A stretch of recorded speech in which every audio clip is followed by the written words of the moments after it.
નમસ્કાર મિત્રો, સ્વાગત તમારું મારી યુટ્યુબ ચેનલ પિન્ટુ સરકારી અપડેટમાં। જે કોઈ મિત્રો જીપીએસએસબીની એમપીએચડબલ્યુ પરીક્ષાની તૈયારી કરી રહ્યા છે, એમના માટે બહુ જ મોટા અને અગત્યના સમાચાર આવ્યા છે। પરીક્ષાની તારીખ અને કોલ લેટર બંનેની જાહેરાત થઈ ગઈ છે। તો આજે આપણે એ જ બધી જરૂરી વિગતોને એકદમ સરળ ભાષામાં સમજીશું। તમારી આટલા મહિનાઓની મહેનત હવે રંગ લાવવાની છે। બોર્ડે ઓફિશિયલી પરીક્ષાની તારીખ જાહેર કરી દીધી છે અને સાથે સાથે કોલ લેટર કઈ રીતે ડાઉનલોડ કરવા એની પણ માહિતી આપી દીધી છે। તો ચાલો ફટાફટ જાણી લઈએ કે હવે ક્યારે અને શું કરવાનું છે। જુઓ, આપણે જે પણ વાત કરીશું ને એ આ ઓફિશિયલ જાહેરાતના આધારે જ કરીશું જે જીપીએસએસબીએ બહાર પાડી છે। એટલે અહીંયા જે પણ માહિતી મળશે એકદમ પાક્કી અને 100% સાચી છે એની ખાતરી રાખજો।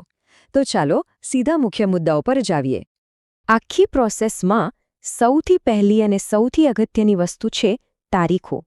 આ તારીખો અને સમય મગજમાં બરાબર ફિટ કરી લેજો, કારણ કે આમાં કોઈ ભૂલ થવી જોઈએ નહીં। તો આપણો ફાઇનલ દિવસ છે 20 એપ્રિલ 2026। બસ આ તારીખ નોંધી લો।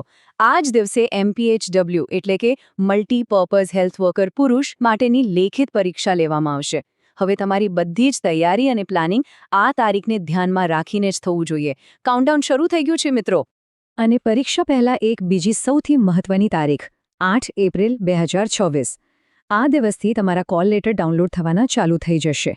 અને હા, એક ખાસ સલાહ છે, છેલ્લી ઘડીની રાહ જોયા વગર બને તો પહેલા જ દિવસે તમારો કોલ લેટર ડાઉનલોડ કરી લેજો।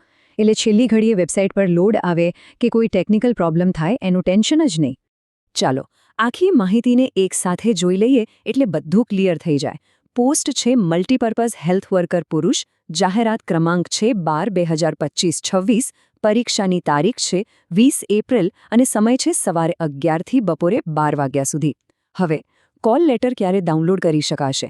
તો એ 8 એપ્રિલે બપોરે 1 વાગ્યાથી ચાલુ થશે અને પરીક્ષાના દિવસે સવારે 11 વાગ્યા સુધી જ ચાલુ રહેશે। એના પછી લિંક બંધ થઈ જશે, એટલે ખાસ ધ્યાન રાખજો। ઓકે, તો તારીખો હવે મગજમાં બરાબર બેસી ગઈ। પણ હવે સવાલ એ છે કે કોલ લેટર ડાઉનલોડ કેવી રીતે કરવો? ચાલો એની એકદમ સહેલી પ્રોસેસ સ્ટેપ બાય સ્ટેપ સમજી લઈએ। આ પ્રોસેસ એકદમ સીધી અને સિમ્પલ છે। સૌથી પહેલાં ઓફિશિયલ વેબસાઇટ ojas.gujarat.gov.in પર જવાનું છે। ત્યાં જઈને આપણી જાહેરાત એટલે કે જાહેરાત નંબર 12/2025-26 પસંદ કરવાની છે। એ પછી તમારું કન્ફર્મેશન નંબર અને જન્મ તારીખ નાખવાની। બસ આટલું કરશો એટલે તમારો કોલ લેટર સ્ક્રીન પર દેખાશે। અને હા, એક નાનકડી ટીપ, હંમેશા 2 કોપી પ્રિન્ટ કરાવજો। એક તમારી સાથે રાખવા અને એક સેફટી માટે ઘરે રાખવા। જો વેબસાઇટ ખોલશો એટલે તમને આવું જ એક લોગિન પેજ જોવા મળશે। અહીંયા સૌથી પહેલાં જાહેરાત પસંદ કરી લેવાની છે અને પછી નીચેના બોક્સમાં તમારું કન્ફર્મેશન નંબર અને જન્મ તારીખ નાખવાની છે।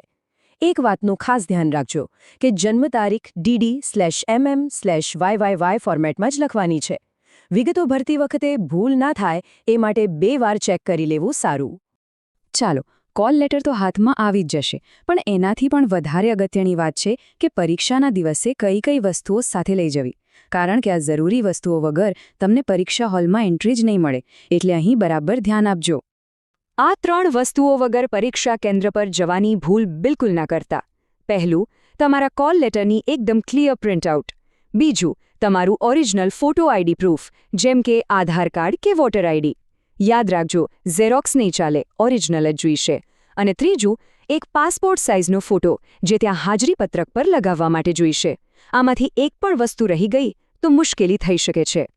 તો ચાલો અત્યાર સુધીની બધી જ અગત્યની માહિતી પર એકવાર ફટાફટ નજર નાખી લઈએ। આ સમજો કે તમારું ફાઇનલ ચેકલિસ્ટ છે।